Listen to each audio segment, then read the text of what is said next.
Muy buenas tardes, amigos, amigas, televidentes.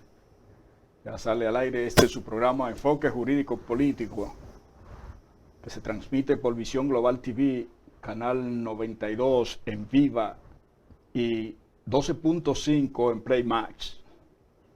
En el día de hoy tenemos un interesante programa, como siempre, que esperamos que sea de orientación para todos nuestros amigos, seguidores.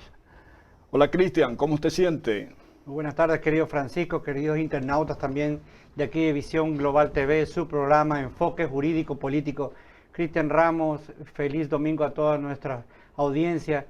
Como tú dijiste, Francisco, un interesante programa enfocado siempre en la política de este país e internacional, querido amigo.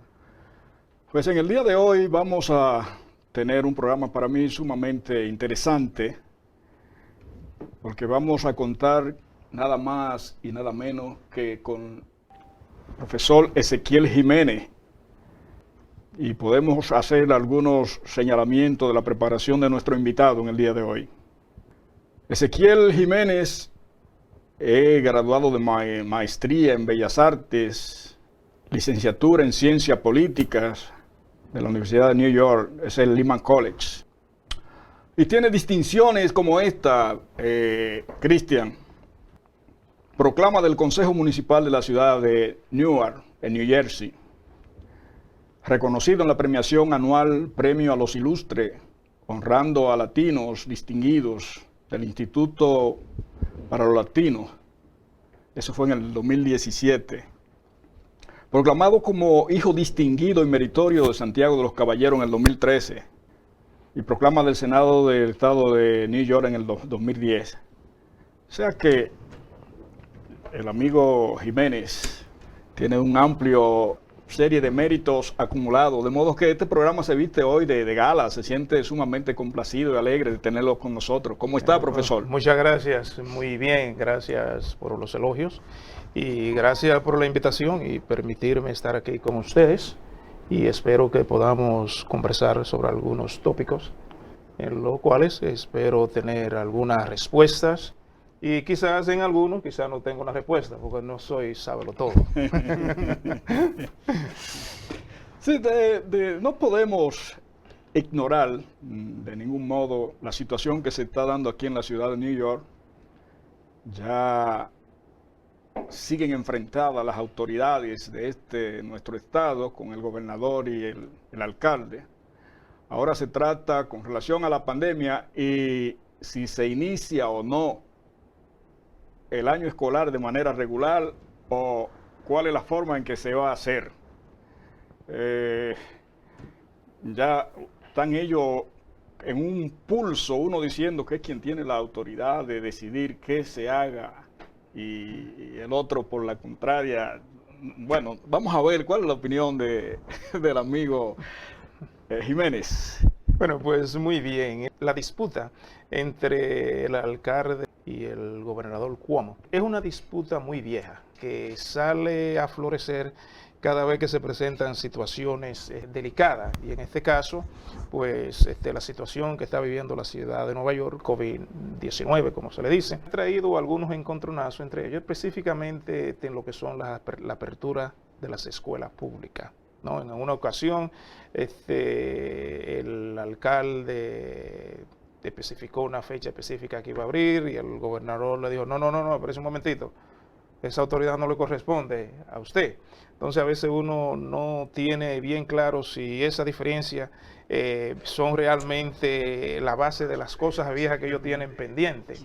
En ese sentido, la ciudad de Nueva York, el alcalde, el viernes, la semana pasada, develó el plan para abrir las escuelas, y algo que él fue muy específico, que si el grado de contagio pasaba más del 3%, entonces las escuelas no iban a ser reabiertas. Ahí hay una situación y un planteamiento porque muchos padres, especialmente de ingresos bajitos, ¿no?, que sus hijos pues dependen mucho de lo que es la educación pública. Entonces tienen un gran temor de que sus hijos puedan quedarse atrás, ¿no? Porque ya las escuelas privadas sí tienen un plan, los colegios privados sí tienen un plan para definitivamente ellos abrir los colegios.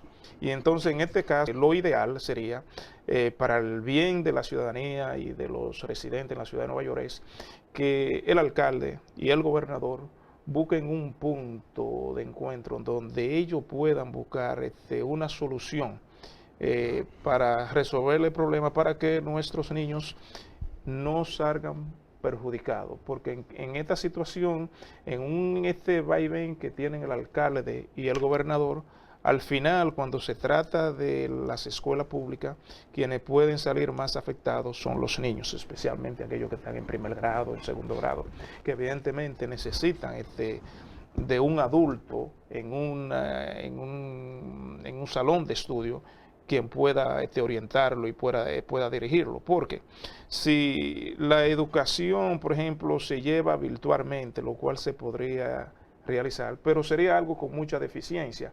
Esa educación va a depender mucho de los padres, de esos estudiantes que van a tener que supervisarlo, y no todos los padres quizás están en esa capacidad de que ellos puedan ejercer esa función correctamente. Querido hermano, también profesor, observador político, que eso es lo más importante cuando hay una persona de, como decimos en mi país, de su calibre, donde se da cuenta que la parte sociopolítica se deja manejar de la política de una forma que al final del día los perjudicados es la juventud, nuestros niños. El método que dice nuestro alcalde de Blasio es tener ciertos días de la semana que sean partidos hacia las escuelas y otros 2 o 3 días de la semana que se encuentren dentro de la vía online, que puedan recibir las clases vía online. Creo que es totalmente insatisfecho a esa fórmula o ese método para los estudiantes cuando muchos de los padres tienen que trabajar. ¿Cuál es su opinión acerca del tema de estos métodos de ciertas horas en las escuelas, ciertas horas en vía online? ¿Será productivo para los padres cuando sabemos que tienen que ejercer el día de trabajo, pagar los biles de la casa? ¿Cree que es propicio este momento? Ese también es otro desafío, o sea, si los padres realmente tienen el tiempo para ellos cumplir esa función de esa parte virtual en el hogar. Ese otro desafío. Lo ideal sería que los estudiantes pudieran recibir clases normalmente, pero esa no es la situación, ¿no? Aunque muchos expertos también han estado planteando que los niños no son un gran riesgo, grandes portadores de la pandemia. O sea, no se conoce realmente un número significativo de niños con coronavirus. Entonces, en ese sentido, eso es todo un desafío, pero lo que nosotros esperamos es, porque yo también soy padre, que las autoridades y las personas que se dedican al mundo de la educación, no solamente lo que enseñamos ya en los salones, en las universidades, pero sino más bien aquellos que se dedican a hacer investigación y a hacer estudios de qué sería lo más factible. Se deberían de tomar todas las precauciones necesarias que hayan que tomar en las escuelas, pero lo ideal sería que pudieran ser en las escuelas. La verdad de estos enfrentamientos, que bastante estériles son, es que uno no le ve el sentido, porque creo que las autoridades aquí han hecho el trabajo a los fines de hacer que la pandemia llegue a los niveles donde está. Entonces, si eso, que ha sido la parte más difícil, pues lo han enfrentado de ese modo, no debe ser el pulso que se ve entre ellos de quién decide o no, sino de los resultados a que se arriban, porque si lo que se quiere es lo mejor para los niños, para la familia, pues, y se ha avanzado y se avanza en ese sentido, veo cierta mezquindad entre ellos en sí, el estar debatiendo estas cosas, que es uno que decide y que es el otro, cuando lo que deben decidir son los resultados. Porque también hay otro detalle, o sea, que complica aún más la situación, y es que un tema que debería ser exclusivo de salud, realmente lo han politizado y con unas elecciones ya para elegir presidente ahora en un par de meses, pues entonces se ha politizado más. Entonces cuando los temas entra entonces el ingrediente político, los actores políticos a querer jugar también un protagonismo que quizá en ese momento no se demanda, no se necesita, ¿no? Entonces eso complica más todavía la situación porque en política los actores que se mueven por asuntos de intereses y no necesariamente muchas veces por lo que es el bien común. Lamentablemente es así. Sí, es lamentable que esa es la parte medular de este asunto y no fue casual que viéramos al alcalde en una natimuerta candidatura a la presidencia de este país. O sea que por cierto, el alcalde de la ciudad debería de pedirle que dé cuenta y tratar de averiguar cuántos días él dejó de trabajar para la ciudad, para el puesto que se eligió, por estar aventurándose en cosas que yo creo que ni en su sueño él realmente creía que eso era posible. Pero quizá le interesaba tener una proyección nacional, que creo que no lo logró, pero a veces las personas aspiran a las cosas, no necesariamente porque ellos crean que puedan salir exitosos en eso, sino quizás andan atrás de otras cosas, que no necesariamente lo que la persona dice que quiere. Porque no solo el alcalde, Jiménez, Sí. no solo el alcalde, el gobernador está también tras esas andadas. Él tiene sus planes por ahí, de ahí el pugilato entre ellos. Bueno, yo pienso, por ejemplo, que el gobernador realmente sus intenciones son esas. Lo único que parece que él la tiene extremadamente difícil, en primer lugar porque ya esas primarias prácticamente casi están culminando y ya técnicamente ya definieron un candidato. Sí, no, para este periodo eso es definitivamente ya pero para este periodo. Bueno, podríamos decir que sí, pero en política hasta en el último minuto le pueden salir unas cosas impredecibles que usted nunca se imaginaba y nunca se sabe. Y específicamente él está consciente que en el mismo partido demócrata no han logrado una unidad alrededor de la candidatura de Biden. Porque si observa esa parte se dará cuenta que el partido demócrata hasta última hora cambió las reglas para que un candidato pudiera correr, para permitirle a Michael Bloomberg que entrara a la carrera. Correcto. Bernie Sanders se quejó en ese momento, se quejó también Joe Biden, pero el establishment del Partido Demócrata, al no estar convencido de ninguno de los candidatos, abrió esa compuerta y claro, para desgracia del partido, entonces Michael Bloomberg terminó siendo un desastre cuando se encaramó en el primer debate. Esa es la verdad del asunto. Sí, sí. Pero repito que los planes no necesariamente se limitan a un periodo específico. Podrían ahora ya verla un tanto difícil. Los planes son a lo mejor un poquito a más largo plazo. Sí, claro. Y creo que el invento del mismo alcalde de la ciudad, con el triste papel que desempeñó, lo que van buscando es la manera de mostrar el perfil de que son candidateables para la presidencia del país. Eso es lo que yo pienso y Sí, por ahí andan ellos. Las aspiraciones de los individuos no se paran y mucho menos si el individuo ha sido gobernador, ¿no?, de un estado tan importante como Nueva York. Con la única diferencia que se hace un poquito siempre difícil poder proyectar un candidato presidencial en los Estados Unidos que tenga unos puntos de vista tan liberales y declaraciones como tan controversiales como la que el gobernador ha tenido en el pasado. Porque nosotros, por ejemplo, vivimos en la ciudad de Nueva York, una ciudad extremadamente liberal, pero no necesariamente cuando uno se mueve, qué sé yo, a un estado como Arkansas, o uno se va a topar con eso. Entonces, o sea, el que se lleva la palma ahí es Bernie Sanders. Oye, de pronto ve a Bernie Sanders con ese discurso aquí, era por no quedarse de verdad anonadado. Bueno, porque realmente Bernie Sanders, el problema con Bernie Sanders, un candidato como Bernie Sanders, es que él es demasiado a la izquierda. Sí. Los Estados Unidos no gira así tan a la izquierda, porque los mismos fundamentos, o sea, que le dieron base, que le dieron inspiración a los arquitectos de la Revolución Norteamericana, fueron basados en principios muy distintos a lo que son esos principios marxistas que Bernie Sanders realmente representa. Por ejemplo, lo que es el principio de libertad individual, son principios que los estadounidenses no van a renunciar a eso, ¿no? Ese básicamente es el problema que yo veo en él, porque después, en otro sentido, es un individuo que logró conquistar, qué sé yo, el corazón de la juventud, correcto, prácticamente, ¿no? Sí.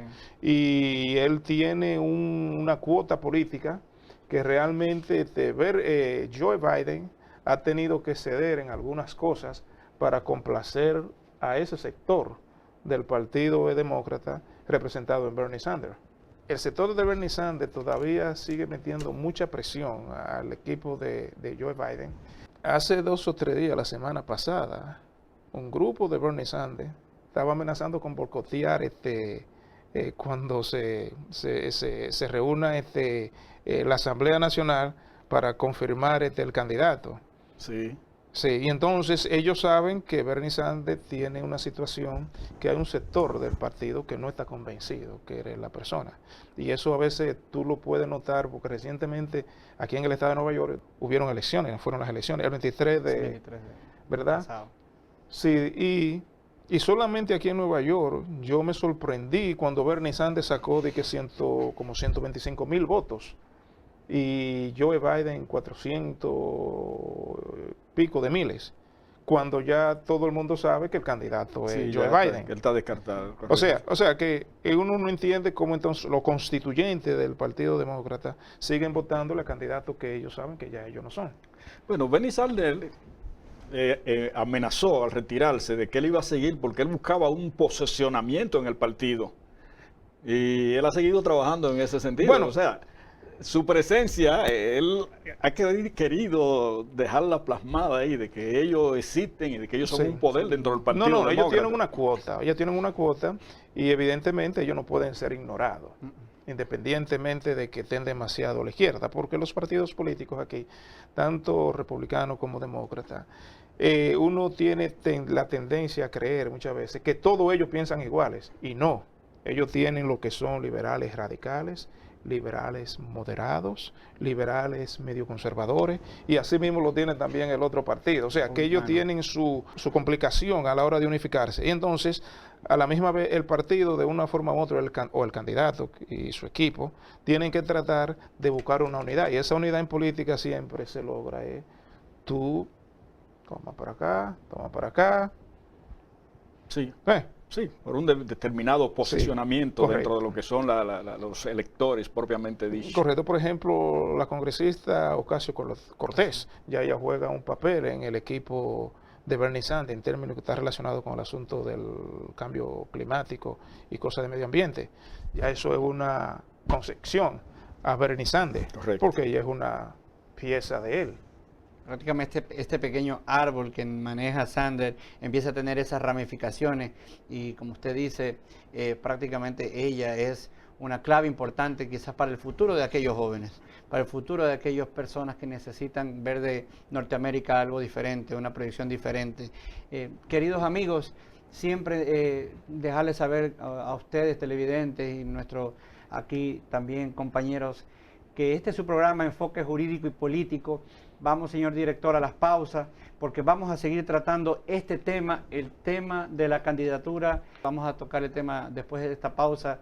Pues bien, continuamos con su programa Enfoque Jurídico Político, hoy con la presencia del querido profesor Ezequiel Jiménez, quien es un analista político y una persona, como ya están viendo, muy preparada, bien preparada y con la mejor actitud de exponer su conocimiento para el beneficio de nuestra audiencia. Queremos saludar a nuestros amigos que nos siguen toda la semana y que de alguna manera se están comunicando con nosotros a través de las redes. El amigo observador de primera línea, como es el buen amigo Germán Batista, quien se ha puesto en contacto con nosotros y felicita este programa. De manera que sigan dándonos su opinión, sigan escuchando todo cuanto aquí ocurre. Y, profesor, vamos a los temas ahora de un poquito más, qué sé yo, más candente, como es el caso de las elecciones, que ya estamos a cuántos días, estamos a muy poco tiempo, ya comenzó el mes de agosto, y en 90 y tantos días ya tenemos las elecciones. Las elecciones son el día 3 de noviembre. Oye, el tiempo voló porque prácticamente las elecciones de 2016 fueron prácticamente ayer, ¿no? Sí.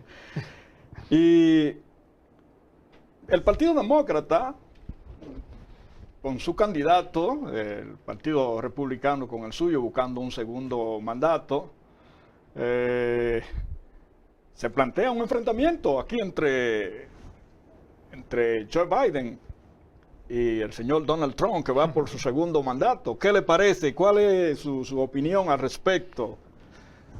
Bueno, en ese sentido, lo que podemos observar en el ambiente político estadounidense, un ambiente bien tóxico, en términos de que muchas personas sienten temor a opinar o expresar sus opiniones políticas, y es normal en una campaña donde muchas personas ven la política de una manera blanca o negro. Entonces, en ese sentido, le damos seguimientos a las encuestas. Las encuestas le dan una ventaja a Joe Biden. Hace como 6 o 7 días le daban una ventaja hasta de 2 dígitos, de 11.10. Las 2 encuestas más recientes que se publicaron el viernes, la cual observé a través de Real Clear Politics, una página de internet que se dedica exclusivamente a cosas políticas, y todas las encuestas, todas, ellos la publican ahí. Entonces vi que esas 2 encuestas, una Emerson le da 5 puntos de ventaja más o menos a Joe Biden, o sea que parece que el señor Donald Trump ha reducido un poco la diferencia. Y otra que se llama Rasmussen, esa le da 4. Esa encuestadora Rasmussen me llama mucho la atención porque esa fue de las pocas encuestadoras que pudo predecir el triunfo de Donald Trump. Pero no me diga que hay un margen tan estrecho en esa firma encuestadora. Pero es curioso porque para esta misma época del mes de julio, durante las elecciones del 2016, Hillary Clinton también le llevaba más o menos 3 puntos, otras encuestas le daban 2, otras encuestas le daban 4 de ventaja a Hillary Clinton.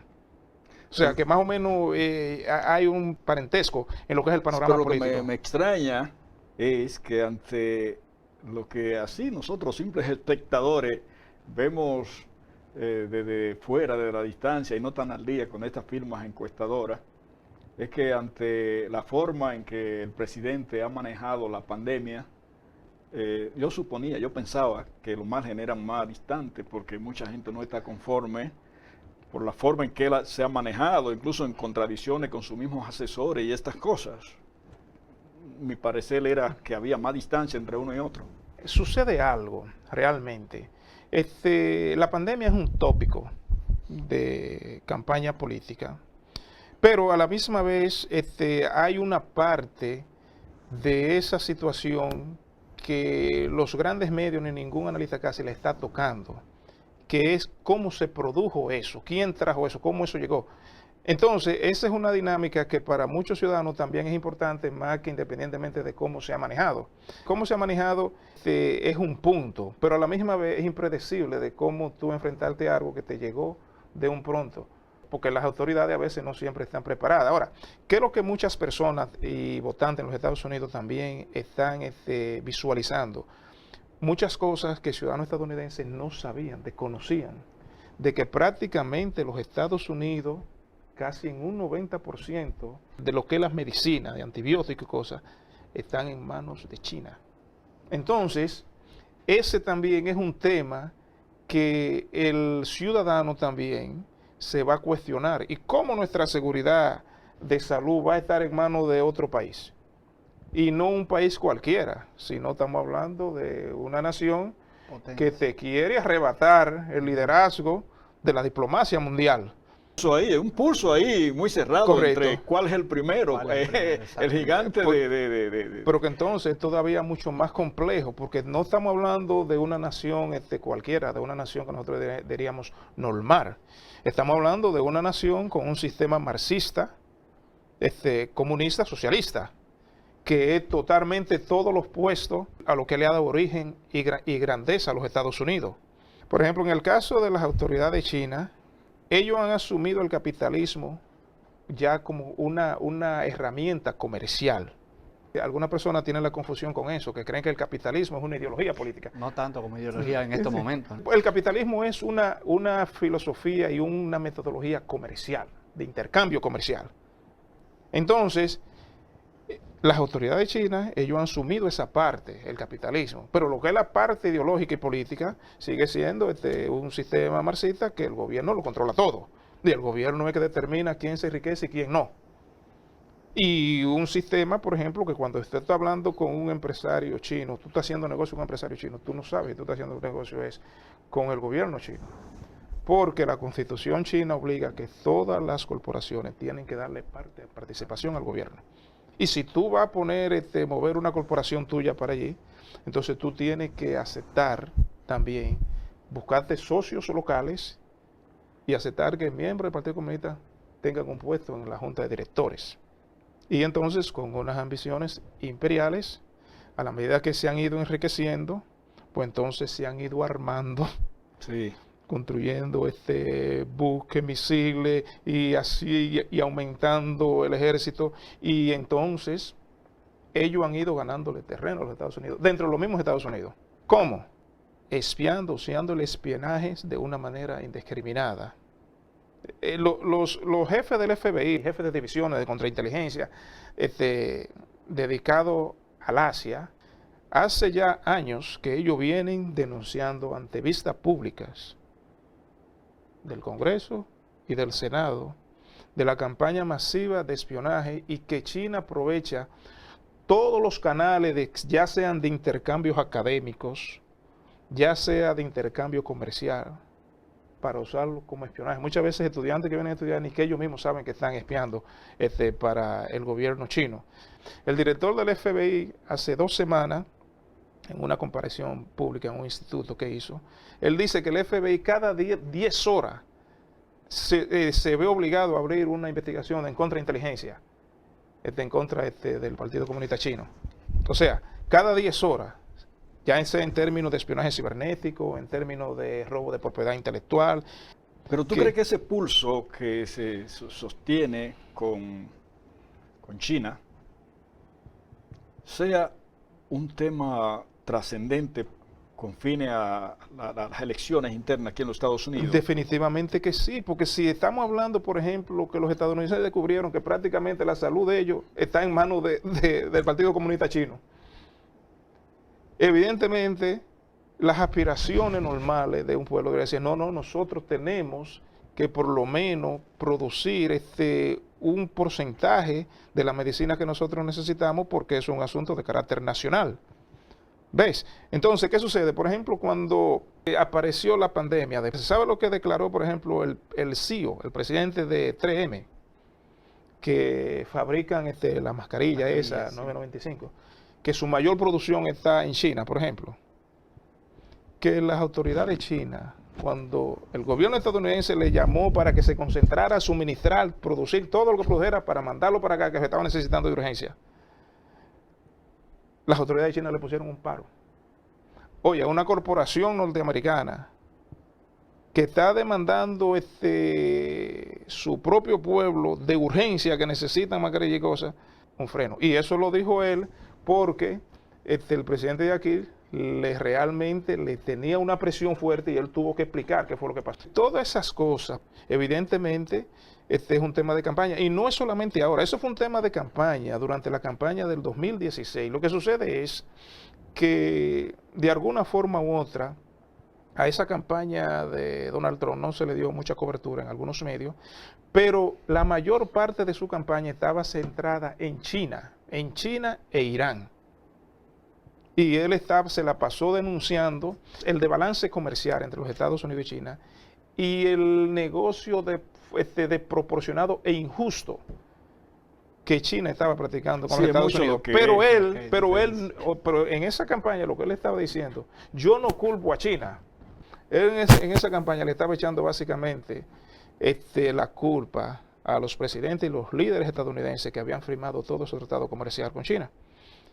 Y claro, China, en un momento determinado, desde que pasó a ser parte de lo que es la Organización Mundial del Comercio, ellos se aprovecharon de muchas cláusulas que hay ahí, ¿verdad? En su calidad, pintándose siempre como un país en vía de desarrollo.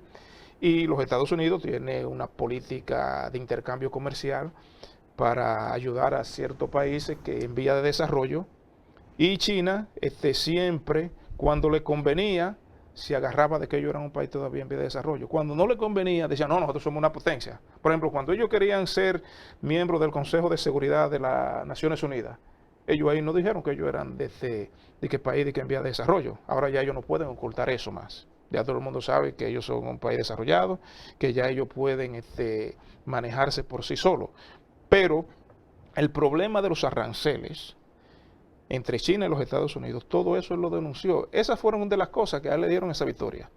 Y la gente se sorprendió, ¿por qué? Porque la gente no estaba pendiente, que era lo que él estaba predicando, que estaba conquistando el corazón de los estadounidenses. Esa es una de las cosas, querido Francisco, el tema de los aranceles que justamente venimos llevando hace unos meses atrás, donde prácticamente Donald Trump, nuestro presidente, pone de un 10% al 25%, si es que no me equivoco, a estos aranceles, donde China dice, pues toda nuestra mercancía, todos los containers pasan hacia acá, la gran mayoría de la mercancía viene hacia acá, todo lo que prácticamente en Norteamérica viene en piezas y se ensamblan quizás aquí. Pero queremos saber, querido profesor, ¿qué usted piensa acerca de que si ya sabemos que China ya es una potencia, que para nadie, y nuestros televidentes lo saben, no es un misterio de que China tiene el alcance de... ¿piensa usted que Donald Trump debería ser más fuerte o más quizás flexible con las negociaciones que tiene con China para su campaña? Porque si queremos que él pase como el Partido Republicano que conforma él y que quisiera mantenerse en el puesto, ¿usted qué recomendaría, qué posición como campaña para poder llegar? Porque ya no estamos en el momento de decir, voy a llenar un coliseo, voy a llenar un estadio y hablo 2 minutos bonitos, 20 minutos bonitos y me van a creer. Estamos en un momento de pandemia donde si yo quiero llegar a mi gente es por medio de la media, de las redes o por medio de ciertas conferencias pequeñas, formadas ya. Entonces, ¿cuál sería la estrategia a nivel campaña? Bueno, él tiene, por ejemplo, en este caso específico de Donald Trump, él tiene algo que no lo beneficia mucho y es precisamente lo que dijiste, que no puede hacer esos rallies de campaña, porque independientemente el individuo es un individuo muy carismático, un individuo que sabe hablar, sabe oratoria, viene de los medios de comunicación, él domina todas esas cosas. Y eso no tiene que ver nada, reconocerle los méritos a los individuos no tiene que ver nada si el individuo me gusta o no me gusta. Si tiene los méritos, los tiene. Ahora bien, como yo volvía y decía, por ejemplo, los estadounidenses no quieren seguir dependiendo de China. Y los estadounidenses no quieren que sus corporaciones se lleven y se sigan llevando todos los trabajos para China. Los estadounidenses no les hace gracia, por ejemplo, que toda la computadora Apple estén ensamblándose, haciéndose en China.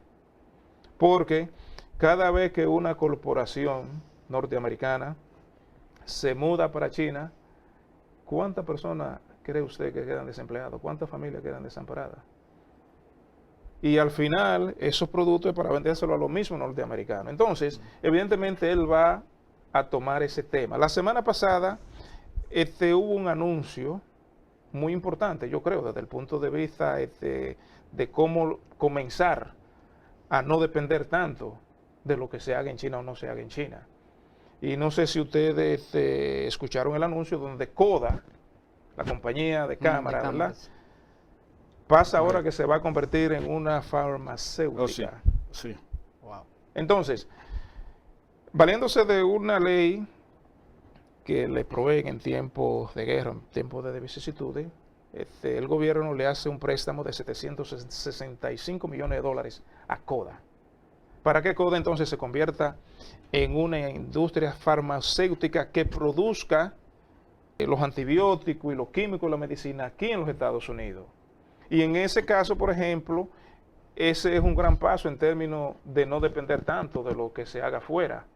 Porque cuando usted depende demasiado de otro, realmente usted de una forma u otra, usted está en las manos de ese. Y ese anuncio, sin querer, sin proponérselo, beneficia al Estado de Nueva York. Porque la CODA tiene su sede central aquí en Nueva York. Y empleo directo, eso va a representar aproximadamente 300 empleos para los neoyorquinos. El gobernador de Nueva York trabajó mucho en eso. Entonces, yo pienso que eso, ante los estadounidenses, o sea, le da un punto. Le dice, bueno, el individuo, aunque quizás sea un aguaje, lo que sea, pero el asunto le dice, bueno, pero el individuo por lo menos está comenzando a hacer algo. Sin embargo, yo doy un paso atrás. Sí. Siendo como es una campaña un tanto atípica por el asunto de la pandemia y con un manejo del presidente Donald Trump no muy complaciente con los medios de comunicación. O sea, si bien es cierto, ya se señaló que no se podrá hacer la campaña que se acostumbra de llenar lugares y esas cosas, pero él ha tenido desde el principio una relación de no buenos amigos con los medios de comunicación de masa. Una cosa extraña, ¿no? Porque él proviene de ahí también. Sí, y entonces todo el mundo sabe cómo inciden esos medios Sí. en la generalidad de las gentes. Bueno, una de las cosas también es que ese también es un frente que él siempre ha tenido. O sea, él ha tenido esa dificultad de no enfrentado a Hillary Clinton, no ya como presidente. Él tenía esa dificultad de corriendo como candidato, ya él tenía ese tipo de problemas. Observando el background de él, un hombre empresario, muchas cosas, hay muchas rivalidades, ¿no? Y aparte de eso, quizás su forma de pensar, eso también hace que a veces el individuo toque nervios muy sensibles de una sociedad. Y esos nervios sensibles pueden estar muy, muy relacionados a grandes capitales. Los problemas de él son múltiples, porque recientemente se publica un libro, ya antes había uno anterior de un funcionario cercano de él, pero ahora es de una sobrina, Sí. y lo que dice son barbaridades de su tío. Sí, es una cosa muy extraña. Parece que ellos se quieren mucho y se aman mucho. Y parece que ella es una parte muy brillante de esa familia. Porque para hacer eso, un familiar tiene que tener algo muy Bueno, hay que estar muy profundo. dolido, profesor, Sí, hay que estar muy dolido. Sí, parece que ella no quedó como muy contenta en términos de la herencia. Su padre falleció. Correcto. Y parece que como con la repartidera y cosas, ella como que... Eso es lo que yo más o menos sospecho, porque vi que ellos tenían de que unos acuerdos, de unos arreglos que llegaron en términos de herencia, donde nadie podía hablar y eso, pero finalmente parece que eso se ha quedado ahí. Sin embargo, él dice que con el hermano de ella, ellos se llevan muy bien, no tienen problemas, pero... Al final del día pienso yo que el que se sienta a hablar sea de la familia, sea el país que estamos hablando, China, que es el litigante y más grande, que se está poniendo a la par, como usted dice, quiere llevarle el trono.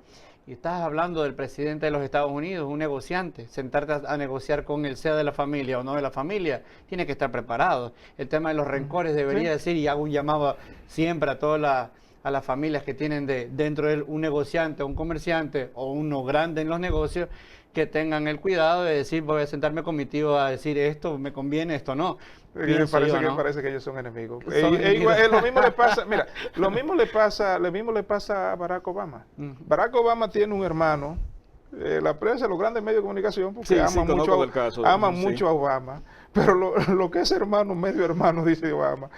Inclusive, él salió en la campaña de 2016 apoyando abiertamente a Donald Trump. Sí, porque él Y está hablando- resentido con el presidente Exactamente, Obama. o sea, algo, siempre cuando son cosas familiares, se envuelven más resentimientos personales y que ese realmente. que ni siquiera creo que estaba aquí, que entendía que porque su hermano había tenido éxito debía beneficiarlo. Pero aquí en el caso ya del presidente Donald Trump, es un material que va a incidir en el ánimo de mucha gente. Incluso no está en español, a mí me interesaría verlo. Sí. Pero el mismo interés que en plena campaña del presidente Obama, de pronto en una librería aquí, me choco con un libro que en plena campaña, La audacia de la esperanza, es el libro más famoso de Obama. Y me lo tomé y cuando él estaba en el pugilato con Hillary Clinton, yo recuerdo a unos parientes cercanos que estaban furibundos, que Hillary, sí, digo, pero era bueno ver esto. Aunque sea leerte el prefacio de esto. No, la gente no está en eso. Pero es que el asunto es que la política, la actividad política, el ambiente político está muy polarizado. En ese sentido, no hay manera de que tú puedas mover a los seguidores de Donald Trump de que lo abandonen.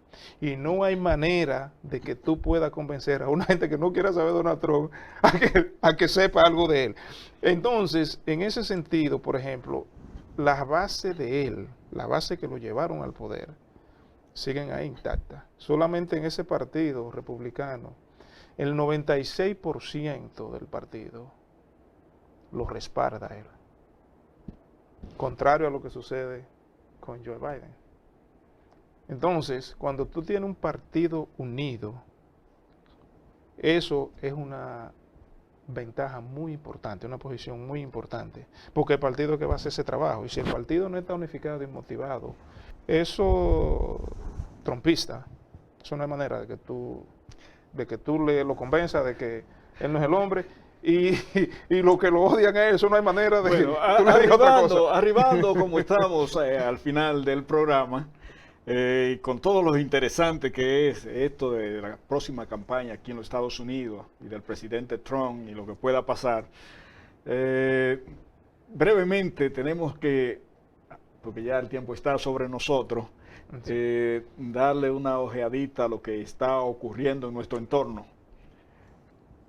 El próximo 16 de agosto, vale decir dentro de 2 semanas, o algo menos de 2 semanas ya, seguramente el presidente dominicano que ganó las elecciones, de Luis Abinader, incluso él ha estado en algo atípico también, por tweet, señalando cuáles son sus diferentes funcionarios. Creo que solo 3 ya le faltan. Ya, 3, 4 más o menos. Para alegría o descontento de muchos, pero esa es la forma. ¿Qué opinión le merece con relación al cambio que se está dando allí en el país después de 20 años de el PLD estar al frente del gobierno dominicano? Sí, bueno, yo espero que este sea un cambio muy positivo, especialmente porque nunca es bueno que un solo partido dure tanto tiempo en el poder, porque el poder es algo que corrompe mucho y el poder lo ejercen los seres humanos. Entonces, en este caso, el señor Luis Abinader es un hombre con buena perspectiva, bien equilibrado. Yo tuve la oportunidad de conocerlo personalmente. Él ha dado una señal muy positiva y en términos de los funcionarios que ha estado designando hasta ahora, porque realmente todavía no son decretos, son designaciones, porque él no es el presidente, él no puede ser. Entonces, en ese sentido, yo personalmente conozco 2 personas, que es el ministro de Economía y de Desarrollo Humano, el señor Miguel Seara Hart. Sí, es un hombre muy íntegro, un hombre muy capaz, con una gran sensibilidad humana. Yo creo que él puede hacer un buen trabajo. No creo que sea un hombre que se vaya a prestar para vagabundería, y el que esté cerca de él o al lado de él, si está haciendo algunos planes, pues yo creo que realmente ese no es el individuo para hacer plan alrededor de él, en términos de cosas que no estén bien hechas. También un nombramiento que también yo creo que es muy importante para la misma República Dominicana, es la del canciller de Relaciones Exteriores, el señor Roberto Álvarez, también un hombre muy experimentado en el mundo diplomático. que conoces realmente qué es lo que el engranaje de las relaciones diplomáticas, tanto en términos de organismos internacionales como organismos también regionales, y eso es muy importante. Entonces, en ese sentido, yo creo que él está proyectando buenas luces. Ahora bien, lo que también tenemos que estar conscientes, y hay que estar conscientes en la República Dominicana, que el señor Luis Abinader está asumiendo la conducción del país bajo una circunstancia extremadamente delicada. Y para eso se va a necesitar que el país y la misma militancia de su partido tenga un poco de paciencia, porque recuerden que esta situación de este coronavirus, las arcas y los ingresos del Estado se han reducido en un porcentaje extremadamente alto. Entonces los gobiernos necesitan recursos para hacer cosas. Entonces yo sospecho que al entrar al gobierno, él no va a contar necesariamente con todos los recursos que contaría un presidente cuando entre en una situación normal. Y eso va a demandar de una paciencia. Eso es lo que no tienen nuestros pueblos en estos casos, porque bueno, después de 20 años de un gobierno, con todos los poderes, ya como ha dicho, que el poder absoluto corrompe absolutamente, y esta gente han destrozado la economía, han hecho todo cuanto en sí han querido. Ahora viene un gobierno tratando de organizarlo. Y ya tenemos experiencia de eso. En el pasado se dieron convulsiones sociales fruto de un gobierno por un largo periodo, viene otro tratando de organizarlo y entonces vieron los levantamientos. Sí. Porque yo no sé, Jiménez, pero creo que estamos de acuerdo en el hecho de que elegir a un presidente, y eso lo entiendo hoy más que siempre, con no las mejores de las condiciones, implica a que no se crea que es una especie de semidios que va a resolver los problemas, sino que es un individuo que necesita el apoyo de todos los que lo llevaron a esa posición. Y entender que tiene limitaciones. Si eso no se entiende, pues mira, el problema lo va a tener... Lo hacen salir volando. A muy breve tiempo. Una de las preguntas, profesor, antes de ya casi el final de este hermoso y buen programa hacia nuestros televidentes, ¿no crees que es un poco el presidente y futuro ya, que ya viene la banda presidencial, Abinader, poco sexista de poner muchos ministerios y ministros asignados que pronto serán hombres? ¿Es algo sexista de tener más hombres que mujeres líderes, mujeres emprendedoras, mujeres que estén al frente de la situación? ¿Tú crees que es algo sexista o es parte todo del puntaje de esos hombres que han tenido esa asignación? Y no podemos dejar nunca al lado siempre en un país a la mujer también, que es muy preparada y todo, ¿no? Bueno, generalmente, por lo menos, la mayoría de los decretos y de las asignaciones de los nuevos presidentes, en la República Dominicana por lo menos, realmente se hacen después del 16 de agosto. Y él mismo ha anunciado que la mujer va a tener una gran participación. Inclusive él anunció recientemente que todos los gobernadores sí, de la iban provincia a ser mujeres. Yo no sé si realmente eso quizá es algo también correcto, pero evidentemente eso es una señal de que la mujer va a tener una gran cuota. Aunque en algunos círculos le han criticado eso, porque tú sabes que la gobernación es la representación del Ejecutivo en la provincia. Pero que no tiene fondo, no tiene, o sea, tiene una serie de limitaciones. No es más que la representación formal del presidente, del Ejecutivo, a nivel de la provincia. Pero no crea, porque también muchas personas, por ejemplo, no necesariamente quieren tener este puesto. Muchas personas lo que quieren es tener acceso al presidente. Porque en política, en el ambiente ya del poder, tener acceso al presidente cuando tú necesitas, a veces es más importante que tú ser un secretario. No, en países como los nuestros, bueno, en ese sentido estoy hablando en países como los nuestros. Yo parto de la posición de él en cuanto a él se refiere al término de cesista, ¿verdad? Así es que en cuanto a participación propiamente, de manera real en lo que es el Ejecutivo. No, en cuanto a administrar realmente las instituciones del Estado. No, yo creo que sí, yo creo que él no tiene ese tipo de problema. Lo que sucede es que recuérdese que las posiciones políticas se ganan y se trabajan para conseguirla. Entonces, muchas veces los gobernantes, para alcanzar el poder, tienen que negociar con muchos grupos, y a cada grupo hay que darle una porción del poder. Y entonces en este caso también ese otro detalle que hay que observar, que la llegada de él al poder también trabajaron muchos grupos, partidos pequeños, organizaciones que no necesariamente son de la maquinaria política de su partido. Y eso también evidentemente en un momento determinado puede crear algún descontento dentro de su mismo partido. Porque el gobierno, como lo entendemos, no es como la mayor parte de la gente lo asume, que en el gobierno hay para todo y que pues, el gobierno tiene todo el poder del mundo para hacer todo lo que le dé la gana. Bueno, imagínate, no aquí así. En esta misma ciudad, aquí en Nueva York, aquí en Nueva York, no son uno ni dos que están esperando por una determinada posición y uno dice que el otro. Ha habido personas que han dicho que ya a ese lo designaron como tal.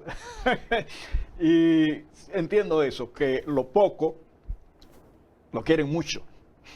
Sí. Y es uno de los problemas realmente de la economía, de los famosos bienes escasos. Y especialmente cuando muchos ven el poder como la manera de ellos resolver su problema o escalar socialmente, lo cual no debería de ser así. Profesor Jiménez, muchísimas gracias, de verdad, un placer.